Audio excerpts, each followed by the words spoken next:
Doctors are really good at telling us what to do during treatment. Take this, use that, come back in 6 weeks. But after the doctor visit? I'm Brooke Butler, and in this episode of What Do I Do With This? To flush or not to flush? We'll put home medical waste on the examination table, how to properly dispose of or recycle it, and why it matters. College of Pharmacy is a 4-year doctorate program. They are learning things like how drugs work in the body, how the body works, how diseases happen, and then how medications can be used to help with treating and sometimes even curing those diseases. Really trying to make our communities healthy and improve quality of life for our patients.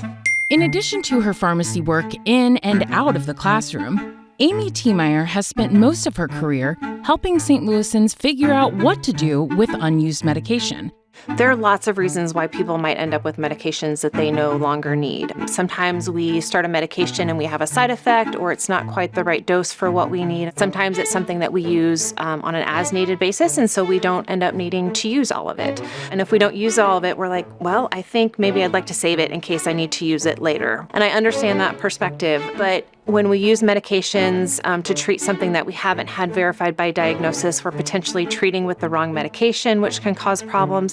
We're potentially delaying treatment of something, which could cause it to become much more serious and need more serious treatment. For the over-the-counter, I think especially when you're thinking about cold and flu season, and you really want like an all-in-one product, right? The problem is if you get sick later and you don't have quite those same symptoms, then you're having to go get something different.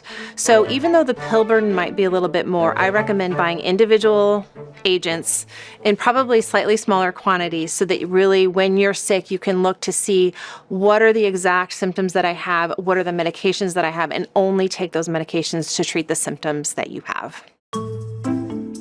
When it comes to expiration dates, Amy says storage matters. If they've been stored in a cool, dry place, they may be okay to use a couple months after the expiration date.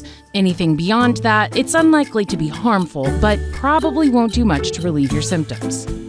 If we're talking about safety, we want to make sure that we don't have anything in the home that could be causing an accidental poisoning. Now, you may trust your kids, and you may have had those discussions with your kids, which everybody should, but you don't always know the full history or the full background of the friends that are coming in. If you don't need to be using it, you're not using it right now, get it out of the home, dispose of it so that you don't have that risk of it being diverted and misused. Luckily, St. Louis has a lot of options for safely disposing of medications.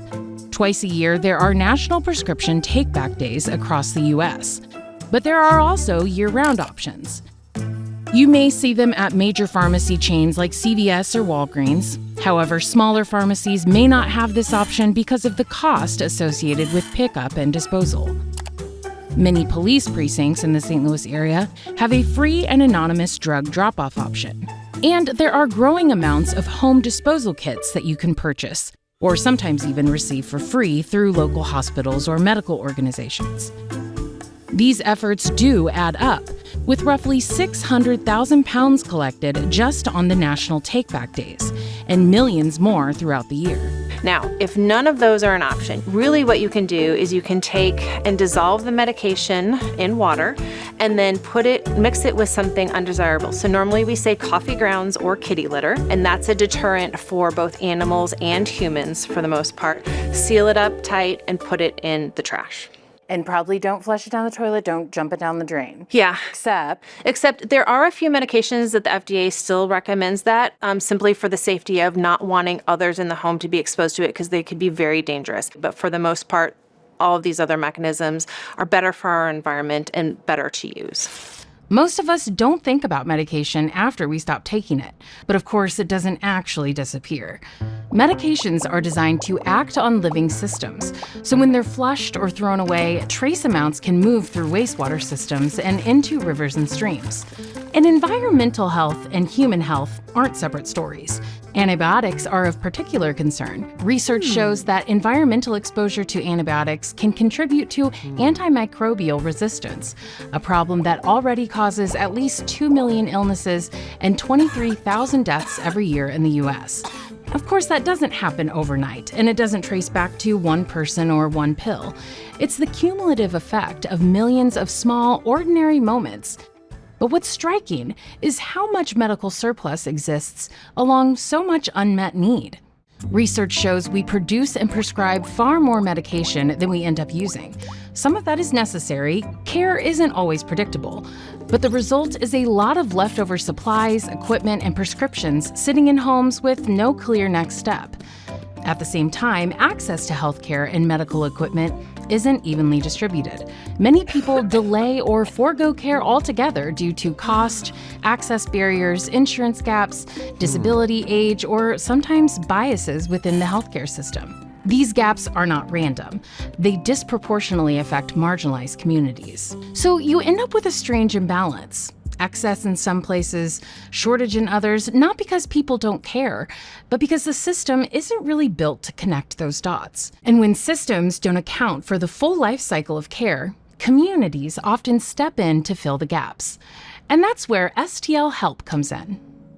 Well, since 2008, St. Louis Health Equipment Lending Program, also known as St. Louis Help, has been collecting, inspecting, cleaning, repairing, and giving away home medical equipment to anyone who needs it. We do not have any age, income, or diagnosis requirements. We do not ask for their insurance card. This is just neighbor helping neighbor. And we do that through people recycling and donating equipment. So they'll get wheelchairs, and they get walkers, and they get rollators, and they even get hospital beds. Well, medical equipment, as you know, is very expensive. So when a family member gets ill, a lot of times it's unexpected. So rather than going to an assisted living or moving into a nursing home facility, STL Help is providing them with the equipment, thanks to donations from our neighbors, to keep them moving and mobile. I just moved into a senior living building, and I'm used to a shower, but they have a bathtub, and I'm afraid of falling. Yeah. So I was able to get a chair, a shower chair, and that would make me feel more secure. It's a blessing, especially when you really can't afford to get things like this and you never think about it. I thank God for having this facility open where, they give you opportunity, whoever the loved one is, to get right. And then you do the right thing by when you get through with the equipment, you bring them back. But what I'm going to do that they don't know, I'm going to donate $50 today. When people need help, and places like this can help them, you want to keep this place open.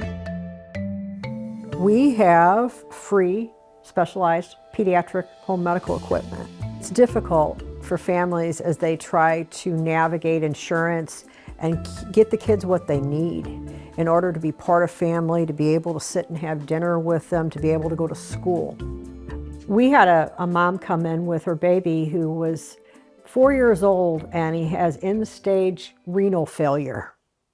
And he'd never walked, but so we got him a something that would enable him to be able to go to school like his older brothers do. The mental health aspect of this all is huge as well, right? And that's the important thing. Helping them to be part of community, to be part of life. And at the same time, helping to save the environment. Absolutely, yeah. Yeah.